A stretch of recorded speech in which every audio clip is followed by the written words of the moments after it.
KHOU TV, Houston. And now, from 11 News in Houston, Sylvan Rodriguez, Susan Banks, Dr. Neil Frank with weather, and Gib Nielsen on sports. This is KHOU 11 News. Good evening. Houston homicide investigators are at this hour checking on what they believe could be the abduction of a 10-year-old boy. The boy's father reported him missing this morning. Police have spent the day looking for him. 11 News reporter Nancy Holland joins us now with more on how that investigation is going. Nancy? Sylvan, at this time there are indications the trail may actually lead out of Houston. The question is, where does it go from here? Officers on horseback searched the area around Eisenhower Park looking for Sterling Tatro Jr. Officers also used dogs in the hunt after the boy's father said his son was missing. Also missing the clerk at this convenience store, Larry Cantrell. The owner says the boy often stayed overnight here and sometimes cleaned up around the place. But now the clerk is gone, money from the cash register is apparently gone, and the boy is gone. Yeah, there was a couple of people that saw him here this morning before they both, were missing. By late afternoon, this search of the area was called off when the trail led to the bus station. A Trailways employee says investigators showed her a picture of the boy, and he was the one she saw getting on a bus with a man earlier today. He was calm. He was right next to the man. That's how I remember him. The woman says the people she saw left about 11:30 this morning. The woman says, however, she cannot remember which bus the two boarded. She says there were at least 4 leaving around the same time. Sylvan? Nancy, what do they know about the clerk? Any criminal record? Police say he does have a criminal record. They will not say what that record is. How about the FBI, Nancy? Are they planning to step in at this point? Houston police say there is a possibility they might ask the FBI for help. They have also contacted DPS and several other police agencies in other cities, but they won't tell us what cities they're looking at. They probably want to keep some things quiet now. I think so at this point, and the search goes on. Nancy, thank you for being with us. Another story involving children. Should children involved in sexual abuse cases have to face the accused offender in open court? Texas state courts say they do, even if the child is only 6 years old and his mother is the defendant. 11 News' Carolyn Campbell has more. A 6-year-old boy had to tell a courtroom full of strangers his mother had sexually abused him. That was hard enough, but the child's courtroom ordeal was made worse because he had to testify while his mother looked on. The boy had to take the stand against his mother because videotaping a child's testimony is no longer allowed in Texas. Carol Lee Dowdell has been charged with physically and sexually abusing her son. Child advocates and prosecutors say some children just aren't strong enough to testify in court, especially if the accused is a parent. Many children are afraid of the courtroom setting. They're afraid to talk in front of strangers. They're afraid of the person that abused them, and they're real intimidated by the courtroom and by all those other people. But the Court of Criminal Appeals ruled the Constitution mandates that the accused be allowed to face the accuser. Judge Michael McSpadden doesn't agree with the court's ruling, but he says he can understand both sides of the argument. And that's the main argument on that side, is the right of confrontation to question that child before the jury so the jury can see the child's demeanor on cross-examination. Prosecutors don't expect any changes in the court ruling. They are working hard to prepare those children who must testify in court, those victims who must face their offenders. The boy's grandmother wishes he could have just videotaped his testimony because she says being forced to take the stand against his mother is more than any child should have to bear. Carolyn Campbell, 11 News. The son of Houston socialite Carolyn Farb appeared in court today asking for a lighter charge. 19-year-old Kenyon Shulman is accused of using his computer to bill long-distance phone calls to unauthorized credit cards. Today, defense attorney Dick DeGuerin asked the judge to drop the current charge of theft, which is a felony, and to charge Shulman with computer hacking, which is a misdemeanor. An alleged hitman is in jail tonight, charged in a bizarre murder-for-hire scheme. His weapon, a pipe bomb. Our Charles Hadlock has a story. Police say 24-year-old Paul Andrew Guillory was contacted by an inmate in the Harris County Jail who wanted to kill a witness in the inmate's upcoming robbery trial. Guillory built a homemade pipe bomb that police say was going to be used against the unnamed witness. He was going to be the hitman, right? He was making the bomb, and was also going to be the hitman on one of the witnesses in aggravated robbery. The bomb was made of gunpowder, rocket motors, and wire. Just days away from the start of his robbery trial, the suspect, who police will not identify, changed his mind about the killing and called it off using a phone in the county jail. He had second thoughts, right? And he didn't want the man, apparently didn't want the man to be hit. So he contacted Crime Stoppers. The bomb was kept at this house in Sugar Land, where relatives of the robbery suspect live. They were unaware of the bomb until the Houston bomb squad came to get it. The robbery suspect remains behind bars and is joined tonight by Guillory, who faces charges of possessing a bomb. Charles Hadlock, 11 News. A missing stop sign may be the reason 6 handicapped students from Spring ISD were involved in a collision of their bus with a van. Investigators say a stop sign was gone from the intersection of North Vista and North Meadow, that's in North Harris County. The school bus driver drove through. The minibus was then broadsided by a van. The shaken students were examined and released from Northwest Medical Center. The driver of the van was admitted with a concussion. That school bus driver may be ticketed for failing to yield at an open intersection. Near panic inside a Northeast Harris County elementary school this morning when an armed man entered the building. Sheriff's deputies say 38-year-old William Kempler did not realize he was inside the Cloverleaf School when he chased a suspected burglar into that facility. The two scuffled. Sheriff's deputies were called in. Both men were taken into custody. Kempler claims the unidentified 17-year-old he was chasing broke into his home last Friday. No shots were fired and none of the students was injured. Campus violence is a growing problem in the Houston Independent School District. But a memo advising teachers to step in when there are student fights has run into strong opposition. As 11 News reporter Arthel Neville tells us, the opposition is so forceful, the policy will be dropped. It's supposed to be a place for learning, but all too often the school campus is transformed into a battleground. Many times teachers are caught in the middle.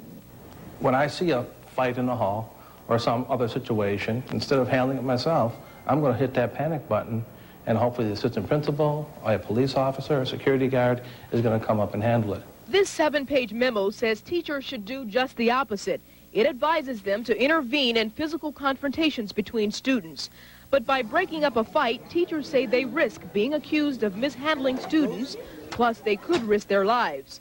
Some teachers call the recommendation ridiculous. Superintendent Raymond agrees. She says several items in the memo are ludicrous, adding it should not have been distributed, and she promises to rescind the policy Thursday morning. I think it was done in error, and I have issued a directive to all of the principals, which they will receive tomorrow, that it is hereby officially withdrawn.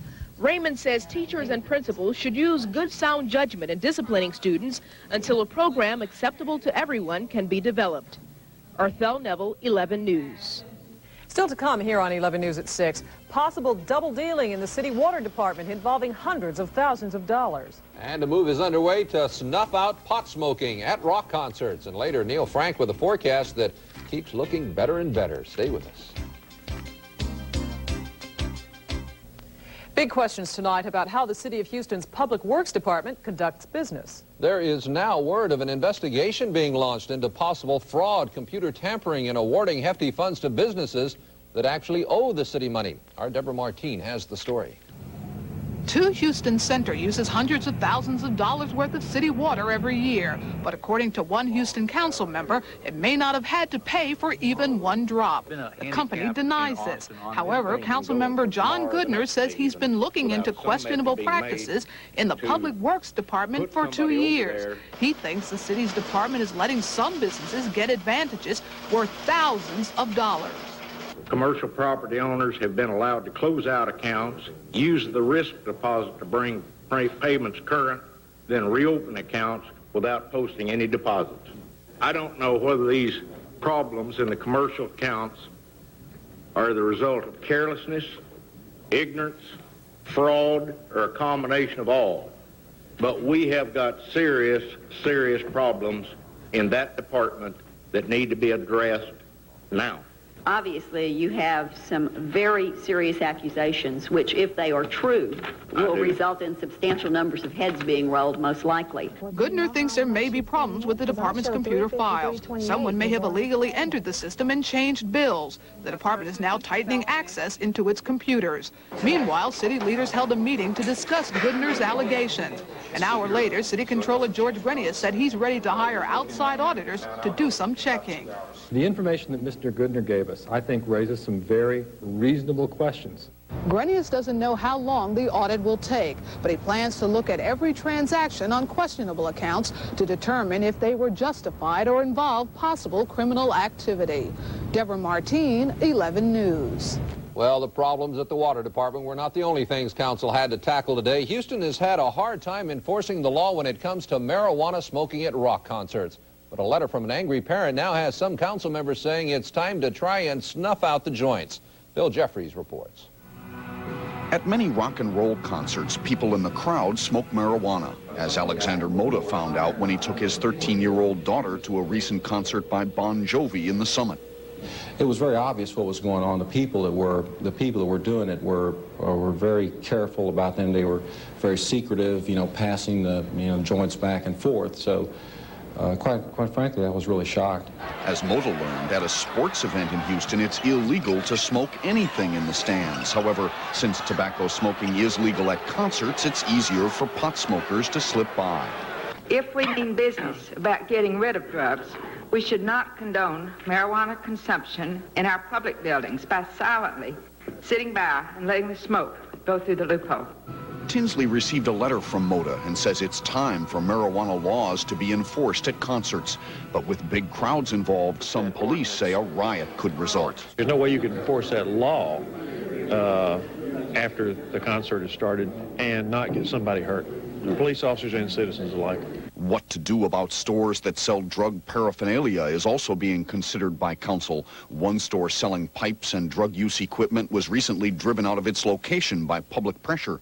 Rodney Ellis says if laws are not found to stop paraphernalia stores, he will harass them.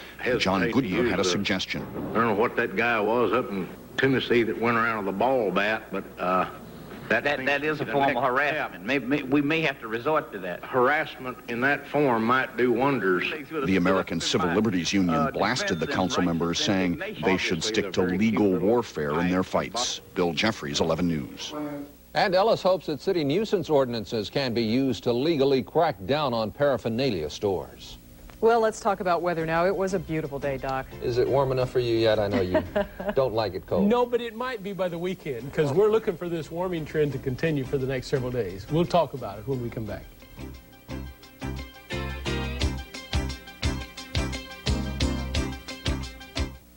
Pretty weather, hardly a cloud in the sky, and the reason for that is because we have high pressure that settled in over North Texas yesterday.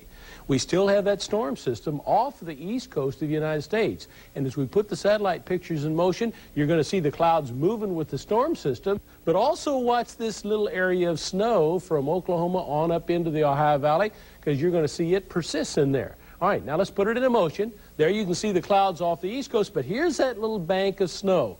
And it does have an effect on our weather. It did have an effect on our weather this afternoon, and we'll tell you more about that in just a minute. But in the meantime, we're still having some problems along the coastal areas of North Carolina, Virginia, on up into southern New England, where they're getting some snow and some freezing rain, and it looks like that's going to continue for the next 24 hours. Down into Florida, strong northerly wind, and it was cold down there today, folks. 50 degrees at Orlando. Hardly the kind of weather you like to play baseball in. Even 60 degrees down in Miami, and you hardly ever see a day in the winter when the temperature doesn't get above 60 degrees. Now, further to the west, nice warming trend around this high up into the Central Plains. Got up to 71 degrees this afternoon in Denver. That established a new record for this date. 90 down at Phoenix, even at Las Vegas, 86 degrees. And we have a nearly stationary front from the Central Rockies on into California, and that a little weak low associated with that is causing some snow in Wyoming, Montana, and Idaho. Here over the state, though, this afternoon, that high pressure area, northeast flow, up around Wichita Falls, coming down over that snowbank, only got up to 49 degrees this afternoon. And just a couple of 100 miles further to the west, southerly winds produced 79 degrees in Amarillo. And it is colder over the northeastern corner of the state than any place else. Here locally we had a 60 degrees. That's about 10 degrees below normal for this time of the year, ranging down to 47 on the island, and that's 16 degrees below normal. The winds have been blowing out of the east, northeast, some 10 to 15 miles an hour. Now this is what it looks like tomorrow. That storm system is going to linger along the coast. That means if you're planning to trip down into Florida, it's going to be on the chilly side because you are going to have those strong northerly winds come right down into the state. High pressure will continue to dominate our weather, and that means our winds that ought to be out of the east or northeast tomorrow, some 10 to 15 miles an hour. And as the temperatures continue to rise, not a bad day maybe to consider to do a little bit of boating. It's going to be another chilly night tonight. That's what our forecast would indicate. If you're going out this evening, you might want to take a coat again because it'll be in the 40s when you return. Headed for an overnight low of 35, but that's about 5 degrees warmer than last night, so good warming trend. Headed to 65 tomorrow, maybe even 70 in the afternoon. And then as we go to Friday, Saturday, and Sunday, you'll see we just make it a little warmer every day. Maybe it'll pick up a few clouds, but by Sunday, we make 80, and I'll survive. We'll be sizzling by Sunday. Is that it, Doc? Okay, Doc, thank you. You know, there is much more ahead on 11 News at 6. Houston loses one of its best-known sports personalities. And the Rockets try a new lineup against the Utah Jazz. GIF has sports next.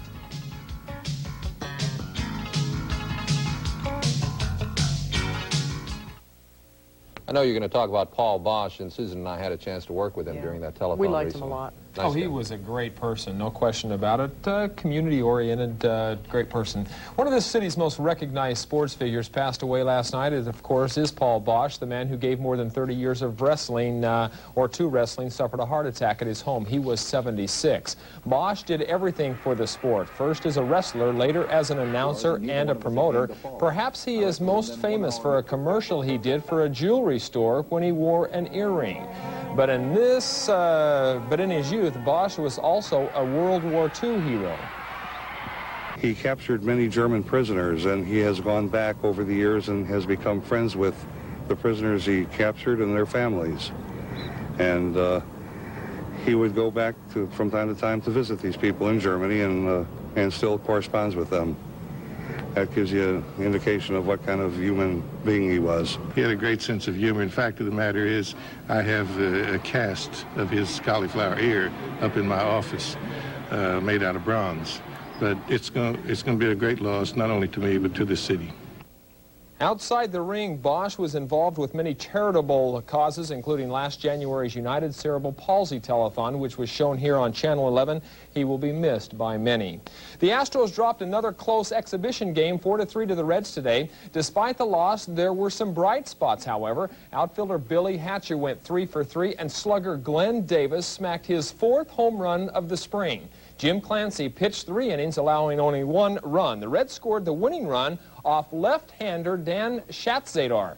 Tomorrow, the Astros take on the Mets. In St. Louis, Cardinal pitcher Danny Cox is an unhappy man. Cox was at a St. Louis airport today. Reporters wanted to talk to him about another injury to his right arm.